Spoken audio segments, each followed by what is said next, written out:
नीलमत पुराण में कश्मीर की भूमि को महादेवी माता सती का अवतार माना गया है। महामहेश्वराचार्य अभिनवगुप्त अपने विश्व प्रसिद्ध ग्रंथ श्री तंत्रालोक के 37वें आहनिक में कहते हैं कि कश्मीर की भूमि महाकाली के कालिमायुक्त लाल, महालक्ष्मी के चमकते हुए पीले और महासरस्वती के श्वेत फूलों की आभा से त्रिशक्ति का शाक्त उल्लास प्रकट कर रही है। कश्मीर की भूमि का मूल भाव ही मातृ सत्तात्मक है।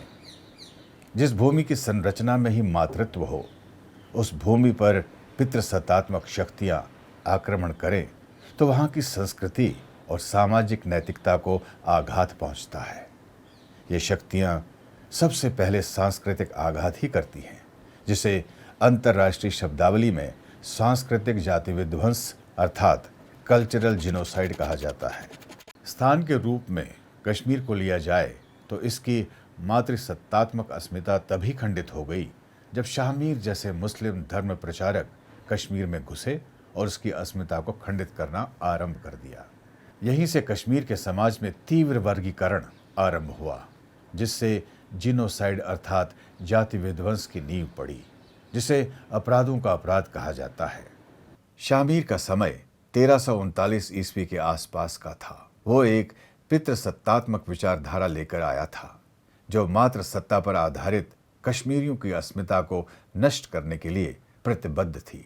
कश्मीरी अस्मिता के विरुद्ध हो रहे इस षड्यंत्र के विरुद्ध खड़ी हुई मातृ शक्ति की विराट प्रतिनिधि माता लल देद।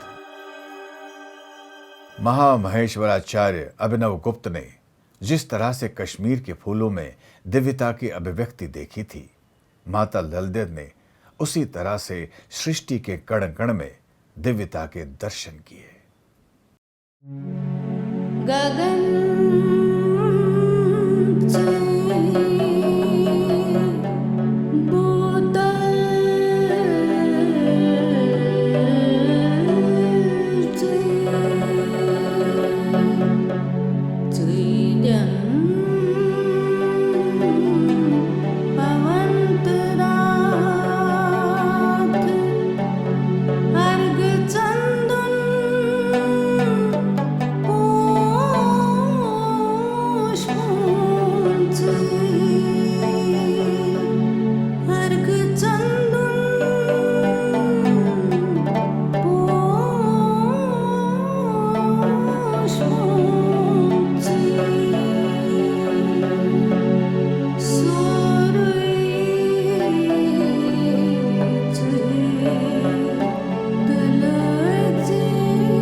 माता लल देद इस वाक में कहती हैं कि सृष्टि की हर वस्तु जब परम तत्व के ही अलग अलग रूप है तो पूजा में कुछ भी चढ़ाना व्यर्थ है। यही कश्मीरियों की विश्व दृष्टि थी, जिस पर उसकी अस्मिता आधारित थी।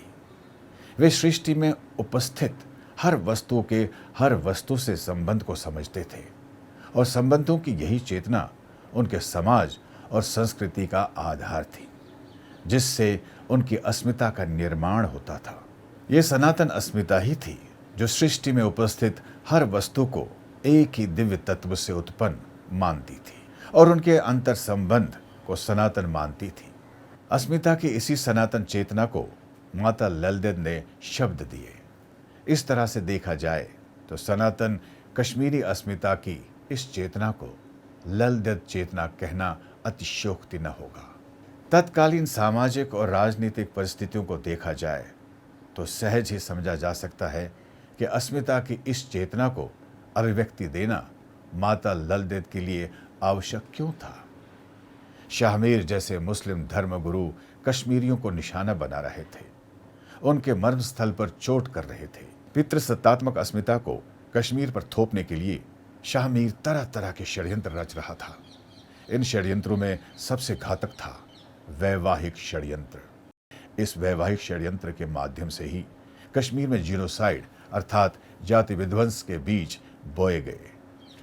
विश्व के प्रथम जीनोसाइड विचारक कश्मीरी इतिहासकार पंडित जॉन राज ने द्वितीय राजतरंगिणी में इस तरह वैवाहिक षड्यंत्र की व्याख्या की है।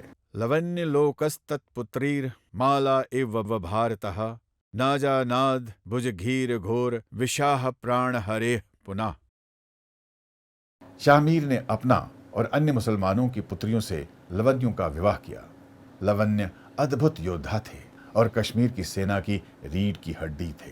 अपने मातृसत्तात्मक संस्कार के कारण उन्होंने उन मुसलमान पत्नियों को फूलों की माला की तरह गले में धारण किया। उन्हें क्या पता था कि ये विषैली सर्पिणियां अंततः प्राणहरण करने वाली होती हैं। इस श्लोक में पंडित जॉन राज दो अस्मिताओं को हमारे सामने रखते हैं। एक तो शाहमीर की पितृसत्तात्मक अस्मिता है, जिसके अंतर्गत हर व्यक्ति का प्रथम कर्तव्य विधर्मियों का धर्म परिवर्तित करके उन्हें अपने मजहब में लाना। ये सब एक पितृसत्तात्मक धर्मगुरु के आदेश के अनुसार होता है। शाहमीर के लिए पुरुष ही नहीं, बेटियां भी धर्म परिवर्तन करने का उपकरण मात्र थी। विवाह उसके लिए एक पवित्र बंधन नहीं था, धर्म परिवर्तन कराना ही उसकी विचारधारा के अनुसार पवित्रतम कर्म था। और विवाह धर्म परिवर्तन का एक उपकरण हो सकता था।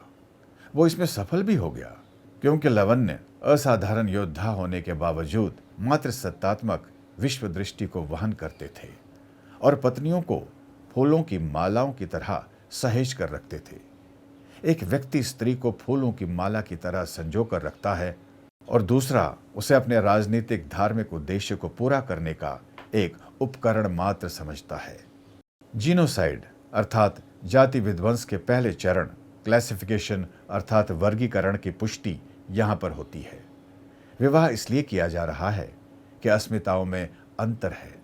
लवन्यों की मातृसत्तात्मक अस्मिता पितृसत्तात्मक अस्मिता को वहन करने वाली उनकी मुस्लिम पत्नियों द्वारा ग्रस ली जाती हैं। एक समय में कश्मीर की सेना की अग्रिम पंक्ति में रहने वाले अप्रतिम योद्धाओं लवन्यों ने अपनी पत्नियों के मजहब को कबूल करके कश्मीर को मंझधार में छोड़ दिया। जिस किसी भी कश्मीरी मुसलमान के नाम के पीछे आज लोन शब्द लगता है, वे यही वैवाहिक षड्यंत्र से पीड़ित लवन्य हैं। कश्मीर में जीनोसाइड के पहले शिकारों में लवन्यों का नाम आता है। अस्मिता के विध्वंस से ही जाति विध्वंस अर्थात जीनोसाइड का आरंभ होता है। कश्मीर के सामाजिक, सांस्कृतिक, पर्यावरण में आदिकाल से निर्मित कश्मीर की मातृसत्तात्मक अस्मिता का विध्वंस आरंभ हो चुका था। पितृसत्तात्मक संरचनाएं समाज और संस्कृति पर प्रभुत्व स्थापित कर रही थी। इन पितृसत्तात्मक संरचनाओं को चुनौती देते हुए माता ललदेद ने कमर कसी। अपने वाकों के माध्यम से उन्होंने कश्मीरी अस्मिता की कालजयी ललदेद चेतना के अमूल्य दस्तावेज संसार के सामने रखे। इस ललदेद चेतना से जो कश्मीरी अस्मिता हमारे सामने आती है, वो पारिस्थितिकी पर आधारित अस्मिता है। यह अस्मिता तब और भी स्पष्ट हो जाती है जब माता ललदेद सृष्टि के सरोवर की व्याख्या करती है। सृष्टि का यह सरोवर व्यापक दृष्टिकोण से देखा जाए तो एक चावल के दाने से भी छोटा है, यानी अत्यंत सूक्ष्म है। यही सरोवर इतना विशाल भी है कि हिरन, शगाल, गैंडे और जल हस्ती जैसे विशाल जीव इसी सरोवर से जीवन का अमृत प्राप्त करते हैं और फिर इसी में जीवन बिताकर इसी में समा जाते हैं।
विशाल थॉमस ने ऐसी स्थितियों को पारिस्थितिकी अस्मिता अर्थात इकोलॉजिकल आइडेंटिटी का आधार माना है। यह अस्मिता हमें संसार में व्यापक भूमिकाएं निभाने के लिए प्रेरित करती हैं। इसमें पारिस्थितिकी और पर्यावरण का संरक्षण भी आता है। माता ललदेद अपने समय की कश्मीरी अस्मिता को पारिस्थितिक आधारों पर ही स्पष्ट करती है। यहाँ मनुष्य प्रमुख नहीं अपितु सृष्टि के समग्र तंत्र का एक हिस्सा मात्र है। इसीलिए मनुष्य का कर्तव्य है कि वो इस पारिस्थितिक तंत्र की रक्षा करे, नहीं तो वो भी समाप्त हो जाएगा। यह अस्मिता शाह मीर की उस इस्लामी अस्मिता के विरोध में खड़ी है जो केवल स्वयं को प्रमुख मानते हुए अन्य अस्मिताओं को कुचलकर केवल अपनी अस्मिता को स्थापित करना चाहता है। पारिस्थितिक अस्मिता ही सनातन अस्मिता है। ये हमेशा से ही मनुष्य की पहचान से जुड़ी हुई थी और हमेशा ही जुड़ी रहेगी। शाह मीर की आत्म केंद्रित इस्लामी अस्मिता को समय के साथ साथ बल मिलता चला गया है, जिससे कश्मीर की पारिस्थितिकी का विनाश हुआ है, इकोलॉजिकल डिस्ट्रक्शन हुआ है। 2014 की विनाशकारी बाढ़ से पहले एक महत्वपूर्ण अध्ययन कश्मीर राज्य के दूर संवेदी केंद्र की GIS प्रयोगशाला के 2 वैज्ञानिकों ने हुमायूं रशीद और गौहर नसीम ने किया था। उनका निष्कर्ष ये था कि पिछले अनेक वर्षों से कश्मीर में बहुत सारी झीलों और दलदली भूमि का नाश हो चुका है। इस अध्ययन में साफ कहा गया था, हालांकि बाढ़ से झीलों और दलदली भूमि की जो हालत हो जाती है वो प्राकृतिक होती है, फिर भी अतिक्रमण, दलदली भूमि में मिट्टी भर देने, पौधे लगाने और इस तरह से निर्मित भूमि पर लोगों द्वारा निर्माण करने और नालों को सड़कों में बदल देने से ये स्पष्ट हो जाता है कि किस तरह से श्रीनगर शहर की प्राकृतिक संपदा के इन मूल्यवान अंशों को नष्ट कर दिया गया। भूमि के इस अवांछित उपयोग से जल निकासी की गहरी समस्या उत्पन्न हो गई, क्योंकि ये दलदली क्षेत्र और झीलें बाढ़ के समय पानी को अपने में ले लेते थे। लेकिन इन वैज्ञानिकों के विश्लेषण पर आत्म केंद्रित मजहबी अस्मिता से संचालित कट्टरपंथी विचारधारा का पोषण करने वाली सरकारों ने कोई ध्यान नहीं दिया और परिणाम हुआ श्रीनगर और कश्मीर के अन्य भागों में विनाशकारी बाढ़। ये एक चेतावनी है कि कश्मीर के सार तत्व को वहन करने वाली ललदेद चेतना से दूर हो जाने से हर स्तर पर विनाश ही होना है। परंतु जाति विध्वंस करने वाले उत्पीड़क समुदाय को किसी स्थान के सार तत्व से कोई लेना देना नहीं होता। वो तो स्वयं को ही सृष्टि का नियंता समझता है और पीड़ित समुदाय के जीवन और मरण का निर्णय करता है।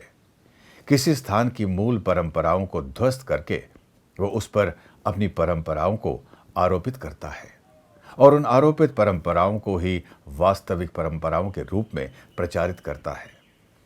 भारतीय समाज में सक्रिय ये सेकुलर संरचनाओं के साथ भी ऐसा ही है।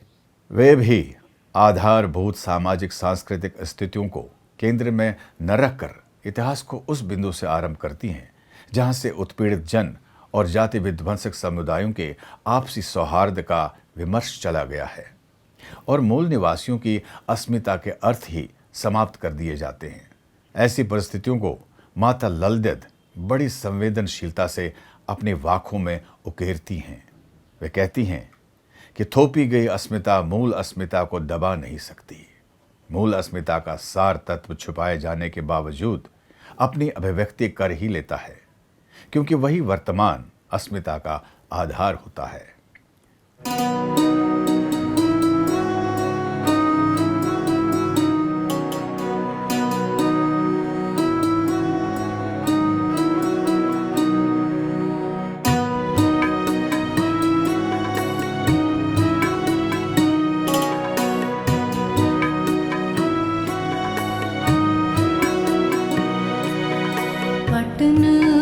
संदित धावन मटन लोभ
पटन और मटन दो स्थानों के नाम हैं।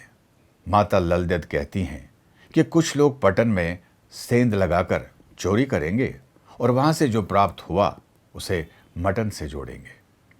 वे लोभ से ग्रस्त होकर ज्ञान के गीत पाएंगे, परंतु उनका झूठ दिख ही जाएगा और वे कुछ भी समेट नहीं पाएंगे। तो त्रिक है तो ऐसे रास्ते से अपने पांव पीछे खींच ले। सबसे पहले मटन की बात करते हैं। 8वीं शताब्दी में निर्मित विश्व प्रसिद्ध मारतंड मंदिर दक्षिण कश्मीर के मटन कस्बे में स्थित है। कारकोट वंश के महान शासक ललितादित्य ने इसका निर्माण कराया था। उत्तरी कश्मीर में परिहासपुर जैसे आध्यात्मिक और भौतिक समृद्धि से परिपूर्ण नगर महाराज ललितादित्य ने बसाए, तो मारतंड अर्थात मटन की परंपरा परिहासपुर तक फैली हुई है। 9वीं शताब्दी में महाराज शंकर वर्मन ने पट्टन नगर का निर्माण कराया था। इसके लिए परिहासपुर के मंदिरों की शिलाएं लाई गई थीं, जिनसे पट्टन के मंदिर बनाए गए थे। कल्लन ने अपनी राज तरंगिनी में इसे परिहासपुर के सार का अपहरण कहा था। जिनोसाइड करने वाला उत्पीड़क समुदाय भी ऐसा ही करता है। सांस्कृतिक जाति विध्वंस अर्थात कल्चरल जिनोसाइड करते हुए वो पीड़ित समुदाय के सांस्कृतिक तत्वों को ही आधार बनाकर अपनी संरचनाएं थोप देता है और उन्हें ही अपनी मौलिक परंपरा बताता है। कश्मीर में भी ऐसा ही हो रहा था। मुस्लिम परंपराएं हावी होती जा रही थीं और मूलभूत कश्मीरी परंपराएं नष्ट होती जा रही थीं। माता ललदेद उत्पीड़क परंपराओं के प्रभुत्व को स्वीकार न करने का आह्वान करती हैं। वे कहती हैं कि हे कश्मीर के निवासियों, तुम त्रिक साधक हो तो परंपराओं का अपहरण करने वाले इस रास्ते से पांव पीछे खींच लो। यहाँ त्रिक साधकों और परंपरा का अपहरण करने वाले जीनोसाइड जैसा जघन्य अपराध करने वाले उत्पीड़क समुदाय की अस्मिताओं के बीच अंतर किया गया है। त्रिक साधक इच्छा, ज्ञान और क्रिया की एकता में आस्था रखता है। वो इच्छा से क्रिया का आरंभ करता है और फिर समग्र ज्ञान के आधार पर अपने मन में उसे स्पष्ट करके क्रिया को संपन्न करता है। जिनोसाइड अर्थात जाति विध्वंस करने वाला उत्पीड़क समुदाय केवल स्वयं को स्थापित रखने की इच्छा से कार्य करता है। अपने संकुचित ज्ञान के आधार पर अन्य समुदायों और उनकी परंपराओं को हीन मानता है और उनका नाश करने के लिए प्रवृत्त होता है। यहाँ उत्पीड़क वर्ग को चेतावनी दी गई है कि पीड़ित समुदाय के सार का अपहरण करने से उन्हें कुछ भी प्राप्त नहीं होगा और उनके कर्म छुप नहीं पाएंगे। इच्छा, ज्ञान और क्रिया की एकता मनुष्य के उत्कृष्ट आचार का आदर्श है। ऐसे आचार के बिना किसी भी समुदाय की अस्मिता की रक्षा संभव नहीं है। यह आचार ही कश्मीरियों की अस्मिता का आधार था, जिसे वे आताताइयों के जाति विध्वंसक षड्यंत्रों के कारण बुलाते जा रहे थे। माता ललदेद चाहती हैं कि प्रत्येक कश्मीर निवासी इच्छा, ज्ञान और क्रिया की एकता वाले त्रिक साधकों के इसी आचार के अनुसार जीवन जीता रहे, तभी उसकी अस्मिता की रक्षा हो सकती है।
आचार झील कश्मीर की एक प्रसिद्ध झील है जिसमें उगने वाली कमल ककड़ी को सभी लोग बड़े चाव से पकाकर खाते हैं। कमल ककड़ी को कश्मीरी भाषा में नदुर कहते हैं। नदुर शब्द की व्युत्पत्ति संस्कृत शब्द न धरा से अर्थात जो पदार्थ धरा अर्थात धरती पर उत्पन्न ना हो।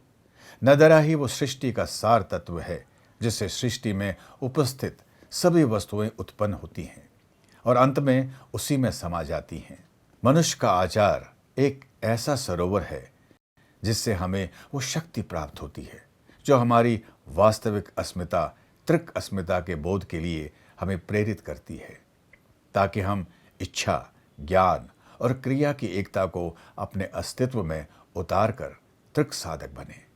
आचार झील की मांझिन वही शक्ति है जो इसी त्रिक अस्मिता के बोध के लिए प्रेरित करती है। बाहरी जगत में शाहमीर जैसे उत्पीड़क अपना संकुचित ज्ञान, इच्छाएं और क्रिया तुम पर लाद रहे हो तो उसकी चपेट में मत आओ। माता ललदेद बार बार पीड़ित की अस्मिता अर्थात विक्टिम आइडेंटिटी की चेतना को बनाए रखने पर बल देती हैं।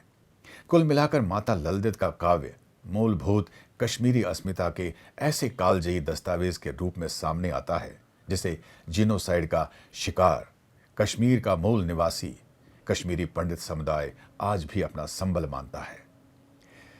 मुस्लिम आक्रांताओं ने कश्मीर में बहुत कुछ नष्ट कर दिया परंतु ललदेद का काव्य तमाम आघातों के बावजूद सुरक्षित रहा और मूलभूत कश्मीरी अस्मिता का विमर्श उसमें जीवित रहा। ये मूलभूत कश्मीरी अस्मिता हमारे पूर्वजों की अनेक युगों तक की गई तपस्या का परिणाम है।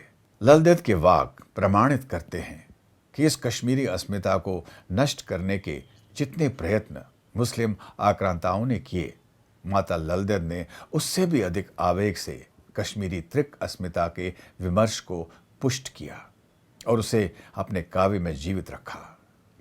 कश्मीरी पंडितों का जाति विध्वंस लगभग पूर्ण हो चुका है। ऐसे में कुछ लोग जाति विध्वंसक समुदाय अर्थात परपिट्रेटर कम्युनिटी से समझौते की बात करते हैं। समझौते का तो अर्थ ही यही होता है कि पीड़ित अपनी अस्मिता को समर्पित कर दे। जाति विध्वंसक समुदाय भी यही चाहता है।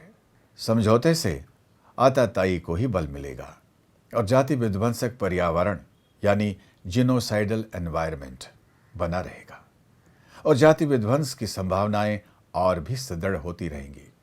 माता ललदेद ने जिस आवेग और शक्ति के साथ घृणा और प्रतिहिंसा से मुक्त होकर वास्तविक कश्मीरी अस्मिता के विमर्श को शब्द दिए, उसी से हमें ये प्रेरणा मिलती है कि अस्मिता को लेकर समझौता नहीं किया जाना चाहिए। माता ललदेद अपने वाकों में ज्ञान और अनुभव के उस संसार की सृष्टि करती हैं जिससे जीनोसाइड से पीड़ित समुदाय के सामने ये बात स्पष्ट हो जाती है कि इतने आघातों के बाद भी माता ललदेद का अस्मिता काव्य हमारे साथ है और हम बचे खुचे लोग अभी भी जीवित हैं। तो ये निसंदेह उसी अस्मिता के कारण है जिसका सार तत्व हमारे भीतर है और माता ललदेद के काव्य में भी है। दोनों का संबंध मूलभूत कश्मीरी अस्मिता को शिला जैसा ठोसत्व प्रदान करता है। उसी शिला जैसा ठोसत्व जिससे हर घर का निर्माण होता है, जिससे रास्ते बनते हैं और अनाज को खाने योग्य बनाने वाली चक्की भी उसी से बनती है। फिर भी हमें ये नहीं भूलना चाहिए, शिला का ये ठोसत्व जितने भी कार्य करवाता है वो असल में हमारे ही अस्तित्व का ठोसत्व है, जो वो परम तत्व हमें उपलब्ध करवाता है जिसे माता ललदेद शिव कहती है। यही वह अस्मिता है जिसका बोध 700 वर्षों में हुए 7 निष्कासनों के बावजूद जाति विध्वंस के शिकार कश्मीरी पंडित समुदाय के भीतर कहीं न कहीं मौजूद है। इसी अस्मिता को जीवित रखने से जीनोसाइड का प्रतिकार संभव हो सकता है। इसी अस्मिता को माता ललदेद ने अपने काव्य में पर्वतीय शिलाओं की तरह ठोस अभिव्यक्ति दी है।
चे